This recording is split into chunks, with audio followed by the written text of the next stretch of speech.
આજે લોકો ધર્મને માને છે. કેમ કે જો આપણે ધર્મ કરશું ને તો ધન મળશે, જો આપણે ધર્મ કરશું ને તો છોકરા હારા થાય, જો આપણે ધર્મ કરશું ને તો સમાજમાં આપણું નામ સારું થાય. કેમ? લોકો નાસ્તિકનો સિક્કો નહીં મારે. આપણને એનોય ડર હોય કે લોકો નાસ્તિક ન કે એટલે આપણે ધર્મ ફોલો કરીએ છીએ, એટલે ધર્મનું પાલન કરીએ છીએ. પણ જો ધર્મ આપણી સુખ સુવિધાઓ માટે નથી, ધર્મ આપણી ફેસિલિટી માટે નથી. સ્વાર્થ પાલન પૂર્ણ કરવા માટે થયેલો જે ધર્મ છે આ કપટ છે. અહીંયા તમે આપણે જોઈએ ને કે કોઈ વ્યક્તિ કોઈ મંદિરમાં જતા હોય તો એનું એક લક્ષ્ય હોય કે ભાઈ આ મંદિરે હું જાઉં છું તો મને આનાથી લાભ મળશે. કેમ? તો કે આ મંદિરે મોટા મોટા બિઝનેસમેન આવે છે બધા, તો આપણે ત્યાં જોડાઈ જાવ ને તો આપણો ધંધો હાલશે, રેડી, આમાં લાગી જાવ. સ્વાર્થ થયો. ક્યાંક ક્યાંક આપણને સુવિધા બહુ સારી મળતી હોય કે જો ભાઈ આપણે તો ઓલા મંદિરે જ આવીને 5000 માણસ લાઈનમાં ઊભું હોય બહાર, પણ આપણે જ આવીએ એટલે રૂમ આપણને પહેલા મળી જાય. હવે આપણે રૂમની બાલ્કનીમાં ઊભા ઊભા જોતા હોય, બિચારા બધા રૂમ હાટું આટા મારતા હોય, તો આપણને તો એમ થાય ને કે નહીં, આપણા માટે સારું છે. આપણો સ્વાર્થ આવ્યો એમાં. કોઈ વ્યક્તિ ધર્મનું પાલન એટલા માટે કરતા હોય કે ચાલો ભાઈ ધર્મમાં રહેવું પડશે. કેમ? કારણ કે આપણા દાદાએ માનતા હતા, આપણા પિતાજી માનતા હતા, પેઢીઓ દર હાલ્યું આવે છે, માની લઈએ. થોડું ખબર નથી કાંઈ, પણ ઓલું હાલ્યું આવે છે તો કરવું પડે. ભાઈ અમારો ધર્મ આ છે. મૂળ વાત એ છે કે ધર્મની વ્યાખ્યા પ્રાય કોઈ જાણતું નથી. કોઈને પણ પૂછો ડેફિનેશન શું છે ધર્મની, અહીંયા જ કદાચ આપણે સર્વે કરાવી, બધા નોટ પેન આપી દો ભાઈ લખવામાં ધર્મ શું છે, લગભગ બધાની વ્યાખ્યા જુદી જુદી આવશે. બધાનો પોતપોતાનો એક ધર્મ છે સેટ થયેલો. પણ એક પ્રશ્ન પોતાને એ પૂછવાનો છે કે આપણે જેને ધર્મ માનીએ છીએ એ આપણી સ્વાર્થ પૂર્તિ માટે છે કે આત્મકલ્યાણ માટે છે? આ ધર્મનું પ્રયોજન શું છે? જો એ ધર્મ સ્વાર્થ માટે છે તો એ ધર્મ આપણું કોઈ કલ્યાણ કરી શકવાનું નથી. સંસ્કૃતમાં ધર્મનો અર્થ છે ધારયતિ ઇતિ ધર્મ. જેને ધારણ કરી શકાય એ ધર્મ છે. સુવિધાઓ માટે જે બધું ચેન્જ કરી નાખતા હોય આને ધર્મ ન કહેવાય.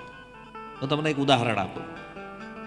વારંવાર હું કથાઓમાં વાત કહું છું, કારણ કે આ ઉદાહરણ છે ને આનાથી આપણને ધર્મનું તત્વ સમજાશે. ધર્મ શેના માટે છે?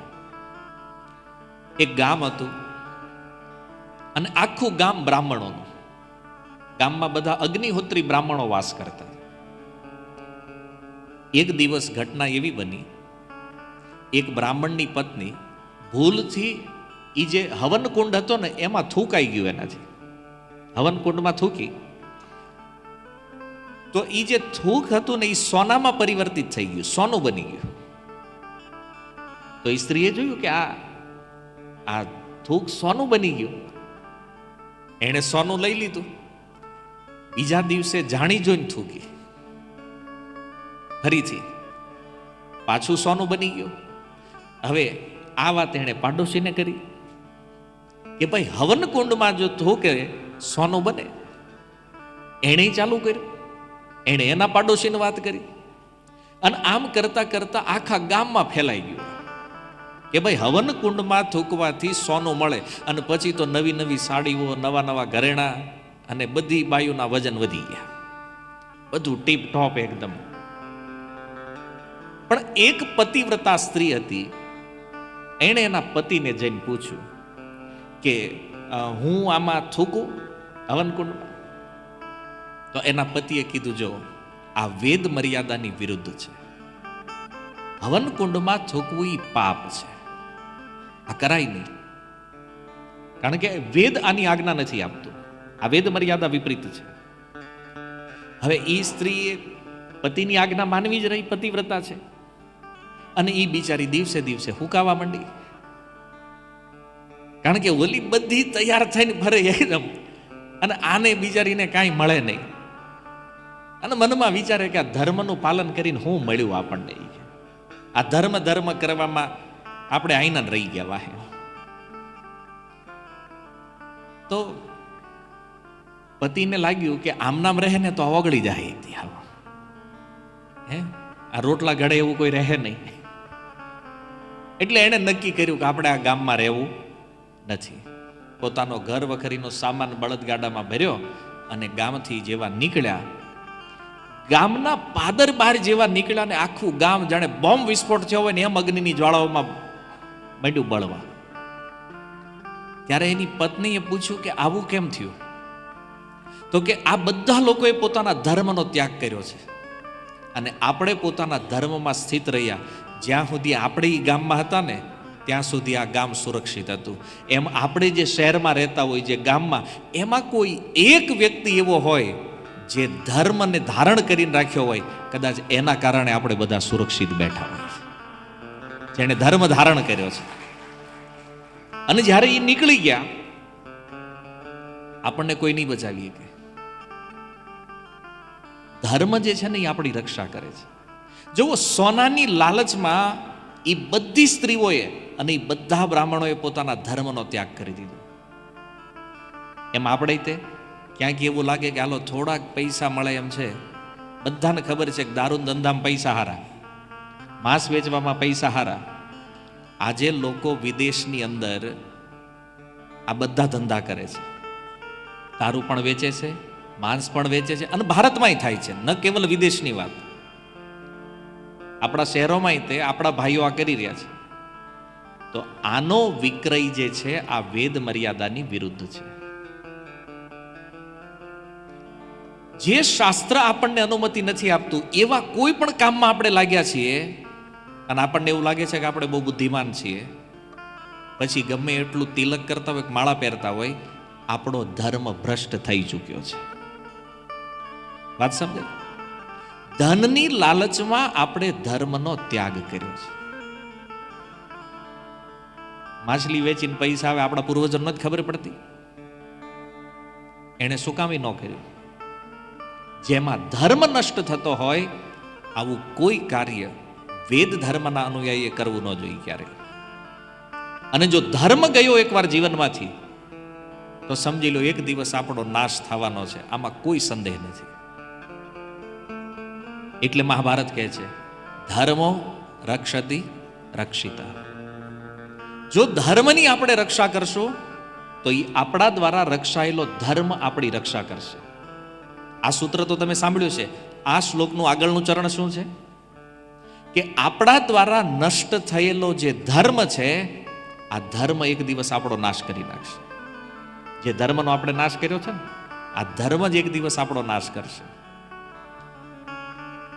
અને આપણી સ્થિતિ હિન્દુઓની શું છે અત્યારે ખબર? પૈસાની લાલચ જો ક્યાંય મળે ને તો આપણે કોઈ ધર્મનો વિચાર કરવા ઊભા રહેવી એમ નથી. વાત સાચી છે ખોટી છે? કોઈ તમને એમ કે હું અમેરિકામાં છું ને અહીંયા આપણે નોનવેજની દુકાન નાખીએ, આમ જો પૈસા દુનિયાભરના મળે એમ છે, આપણે ભાગીદાર થાવી કે ન થાવી? હૃદયથી હાથ ઉપર. અને આમાં જો આપણું મન એમ કહેતું હોય કે આપણે પાર્ટનર થવા તૈયાર છીએ, એનો મતલબ કે આપણો ધર્મ નષ્ટ થઈ ચૂક્યો છે. હવે જે થઈ રહ્યું છે ને એ બધું દેખાવ છે ખાલી. જીવનમાં કોઈ પણ સંકટ આવે, કોઈ પણ કષ્ટ આવે, પણ ધર્મ જાવો જોઈએ. આપણા પૂર્વજોનો ઇતિહાસ યાદ કરો તમે. મુસલમાનોનું આક્રમણ થયું આ ભારત વર્ષ ઉપર. ધર્મ પરિવર્તન કરવા માટે એને બે જ ઓપ્શન હતા, યા તો ઇસ્લામ સ્વીકાર કરો અથવા મૃત્યુદંડ સ્વીકાર કરો. આપણા પૂર્વજોએ મૃત્યુદંડ સ્વીકાર કર્યો, પણ ધર્મ નથી છોડ્યો. શું કામ? આજના બાળકો આ ઇતિહાસ વાંચે ને તો શું કહે છે ખબર? એ કે ગાંડા હતા આપણા પૂર્વજો, મરી થોડું જવાય કે બદલી નખાય ઘડી. પણ આપણા પૂર્વજોએ શા માટે પ્રાણ આપ્યા છે? એનું કારણ કે જીવન તો બીજી વાર મળી જશે, પણ ધર્મ જો એકવાર ગયો ને તો એને પાછો મેળવવો બહુ મુશ્કેલ છે. પ્રાણ આપવાથી શું થાય? કેવલ શરીર તો મરવાનું છે, મનુષ્ય જીવન તો બીજી વાર મળી જશે, પણ ધર્મ જો જીવનમાંથી ગયો તો આ ફરી નહીં આવે. એ મૂર્ખ નથી, બુદ્ધિમાન હતા, અને એણે એ બલિદાન આપ્યું છે ને, એટલે આજે આ ગંગાજીના તટે બેહીને આપણે આ ભાગવત શ્રવણ કીર્તન કરી શકીએ છીએ. એણે ધર્મ બચાવ્યો ને, એટલે આજે આપણે બચીને બેઠા છીએ. બાકી તેથી એણે પરિવર્તન કરી લીધું હોત તો આજે આપણે ક્યાંક બાંગ પોકરતા બધું છે કે નહીં? એમ આપણે જો ધર્મનો ત્યાગ કરશો તો આવવા વાળી પેઢીઓનું ભવિષ્ય શું હશે વિચાર. આ શિક્ષાઓ જરૂરી છે, કારણ કે ધર્મ શું છે એ જો ખબર નહીં પડે, આને લોકો ધારણ કેમ કરશે? અને ધર્મ ધારણ નહીં થાય તો એ ધર્મ ખાલી દેખાવ બની જશે. આપણે ખાલી એવું માનશું કે નહીં અમે ભક્ત છીએ, દેખાવના. બાકી જ્યાં કોમ્પ્રોમાઇઝ કરવું પડે ત્યાં કરી નાખીએ છીએ. આપણે સગવડિયો ધર્મ ચાલુ કર્યો છે, આપણને જે ફેસિલિટેડ હોય ને એ આપણે કરવા માંગીએ છીએ. આ ધર્મ નથી, ઇન્દ્રિય તૃપ્તિ છે. ધર્મ એ છે જેના માટે પ્રાણ આપવો પડે ને તો પણ વ્યક્તિ તૈયાર છે. આને ધર્મ કહેવાય છે. અને બાકી જ્યાં આપણું કપટ છે, જ્યાં લાલચ છે, ધર્મ છે જ નહીં. ધર્મ જીવનનો સાર છે. અને એટલે શાસ્ત્ર કહે છે ધર્મેણ હીના પશુવીર સમાના. જેના જીવનમાં ધર્મ નથી ને એમાં અને પશુમાં કોઈ અંતર નથી. ઓલા 4 પગવાળા છે, આ 2 પગવાળા છે પશુ. કોઈ મનુષ્ય ક્યારે બને? જ્યારે વ્યાસદેવ કહે ધર્મો હિ એકો અધિક વિશેષ. જ્યારે એના જીવનમાં ધર્મ આવે છે ત્યારે એ મનુષ્યત્વને પ્રાપ્ત કરે, ત્યારે એ મનુષ્ય બને છે. તો વ્યાસ ભગવાન કહે છે કે મેં આ કપટ ધર્મ જે છે, કપટ ધર્મ એટલે માની લો તમે કોઈ પુરાણ વાંચો ને એમાં લખ્યું હોય કે તમે આ કર્મ કરશો ને તો તમે સ્વર્ગ પ્રાપ્ત કરશો, તો એ કપટ છે. કારણ કે તમને એ ખબર નથી કે ચાલો સ્વર્ગલોક તો પહોંચી ગયા, પછી ગીતામાં ભગવાન કહે છે ક્ષીણે પુણ્ય મૃત્યુ લોકે વિશંતિ. જ્યારે ત્યાં તમારા પુણ્યનું બેલેન્સ પૂરું થાય ને ફરીથી આ જન્મ મરણના પ્રવાહમાં ઉતરવું પડશે. સ્વર્ગ જવાનો અર્થ મુક્તિ નથી, જન્મ મરણના પ્રવાહમાં રહેવું પડે છે પાછું. તોય આપણે બધા શું લખીએ છીએ? સ્વર્ગવાસ. હકીકત આ ન લખવું જોઈએ. ફોટો જે આપણે પિતૃઓનો બનાવીએ છીએ ને ભગવાનના ધામનું લખો, સાકેતવાસ લખો, ગોલોકવાસ લખો, એને ભગવાનના ધામ વૈકુંઠવાસ લખો. સ્વર્ગવાસ એ પૂર્વજોનું અપમાન કરવા જેવું છે. તો વાસ્તવમાં આપણને આ જાણકારી નથી, પણ લાલચ. માની લો કોઈ શાસ્ત્રમાં આપણને વાંચવા મળે કે આ યજ્ઞ કરશો ને તો તમે ધનવાન થઈ જાઓ, કરશે કે નહીં લોકો? પણ એ ધન મળ્યા પછી શું? જો એ ભજન નહીં કરે તો પાછો જન્મ મરણના પ્રવાહમાં ફસાઈ જશે. તો આવું જે વર્ણન શાસ્ત્રોમાં છે એને વ્યાસદેવ કહે છે આ કપટ ધર્મ છે. તો એક પ્રશ્ન થાય કે વ્યાસજી આવું કર્યું હું કામ? જ્યારે એને ખબર હતી કે આ કપટ ધર્મ છે તો પછી આવું લખ્યું કેમ?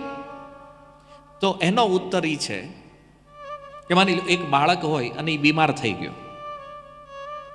હવે એને દવા પીવડાવવાની છે, દવા કડવી છે, એટલે બાળક ના પાડે છે કે મારે દવા પીવી નથી.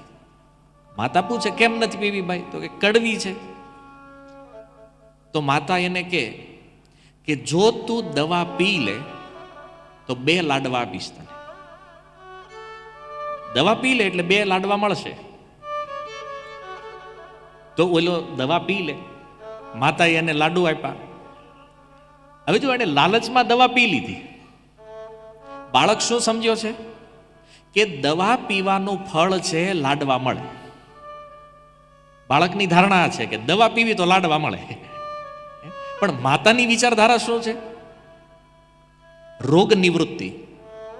લાડવાની લાલચ આપી બાળકના રોગને દૂર કરવા માંગે છે. એમ આપણે પણ એ સમજવું પડશે કે ધર્મની અંદર જે લાલચ છે એ રોગનો વધારો કરે, અને ધર્મનું મૂળ, ધર્મનું તત્વ યદિ કોઈ જાણે તો એ વ્યક્તિને રોગથી મુક્ત કરે. માતા જાણે છે કે દવા પીવાનું ફળ રોગની નિવૃત્તિ છે, રોગથી મુક્ત થવું એ છે. અને એટલા માટે જે લોકો આ સંસારમાં ધર્મના ફળને લાડવા માને છે કે સારું લાડવા મળે ને એ ધર્મનું ફળ છે, અને લોકોની વિચારધારા એ છે કે જો આપણે ધર્મ કરશું તો આપણે બહુ સુખી રહેશું, સંપન્ન રહેશું, આપણે કાંઈ વાંધો નહીં આવે, આવું બધું માનતા હોય લોકો. આ છે ધર્મના ફળને લાડવા માનવા. પણ ધર્મનું અસલી ફળ રોગની નિવૃત્તિ છે, અર્થાત આ જન્મ મરણના પ્રવાહથી મુક્ત થવું આ ધર્મનો મૂળ ઉદ્દેશ્ય છે. જ્ઞાની લોકો આ જાણે છે, અજ્ઞાની ધર્મના ફળને લાડવા માને છે, જ્ઞાની ધર્મના ફળને રોગની નિવૃત્તિ માને છે.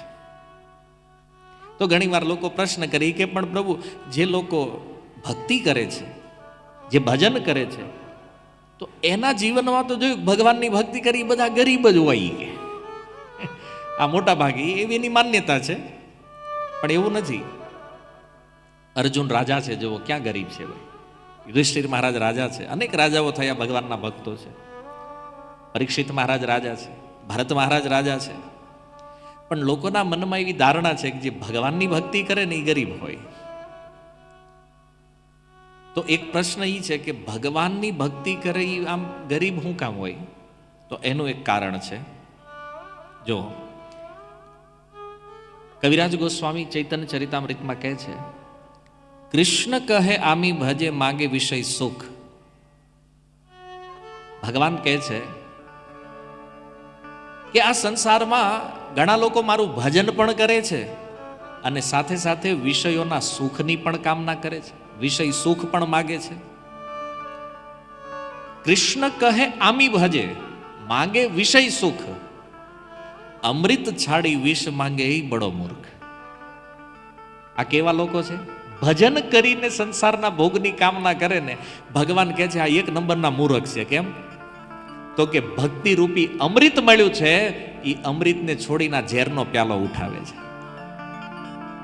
હમણાં આપણે અહીં વ્યવસ્થા કરવી, એક ટેબલ ઉપર અહીંયા ફર્સ્ટ ક્લાસ સ્ટ્રોબેરી જ્યુસ રાખી દઈ અને આ બાજુ ઝેર રાખવી, અને તમને કહેવામાં આવે કે એક એક ગ્લાસ ઉઠાવો. કયો ગ્લાસ લેશો તમે? જ્યુસ.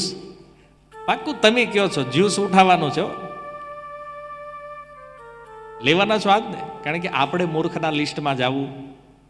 માની લો કોઈ ઝેરનો ગ્લાસ ઉઠાવી લે તો આપણે એ મૂકી દે, ગાંડો થઈ ગયો છે હે, આ ઝેર હું કામ લે? તો જો ભગવાનની કથા અને ભગવાનનું નામ જે છે ને એ અમૃત છે, અને આ સંસારના વિષય ભોગ જે છે ને એ વિષની સમાન છે. હવે વિચાર કરો, આપણે કયો પ્યાલો ઉઠાવીએ છીએ રોજ? આપણે લેવી છીએ વિષ, પણ સલાહ હંમેશા અમૃતની આપીએ છીએ. આ મોટું આશ્ચર્ય છે. પ્રતિદિન વિષ ગ્રહણ કરીએ છીએ અને કહીએ નહીં નહીં અમૃત લેવું જોઈએ. અમૃત શું છે આ જગતમાં? અમૃત હરિનામ છે, અમૃત હરિ કથા છે. હવે આને છોડીને જે કાંઈ મળે છે ને આ બધું વિષ છે.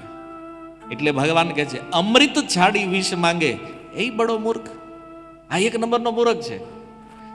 તો ભક્તએ પૂછ્યું, તો ભગવાન તમે શું કરશો ભગતનું આવા હોય તો? ભગવાન કહે છે સેઈ મૂર્ખ આમી વિજ્ઞ વિષય કેને દીવા. બંગલા પયાર છે. સેઈ મૂર્ખ, ઈ તો મૂર્ખ છે, પણ ભગવાન કે હું તો જાણકાર છું ને. વિષય કેને દીવા, હું એને વિષય નહીં આપું. જેવી રીતે કોઈ બાળક ઘરમાં માની લો ઝેરની એક બોટલ હોય, પોઈઝન, અને બાળક ધમ પછાડા કરે કે નહીં એ જ બોટલ જોતી જ મારે, માતા આપે? ઓલો રવવા માંડે, ઠેકડા મારે, આળોટવા માંડે, માથા પછાડે, એ બોટલ મળે? શું કામ? કારણ કે માતા જાણે છે આમાં બાળકનું હિત નથી, એને આ અપાય નહીં. એમ ભગવાન કહે છે એ માગવા વાળો તો મૂર્ખ છે, પણ હું દેવા વાળો, મને તો બુદ્ધિ હોય ને, આને હું દેવું કે ન દેવું.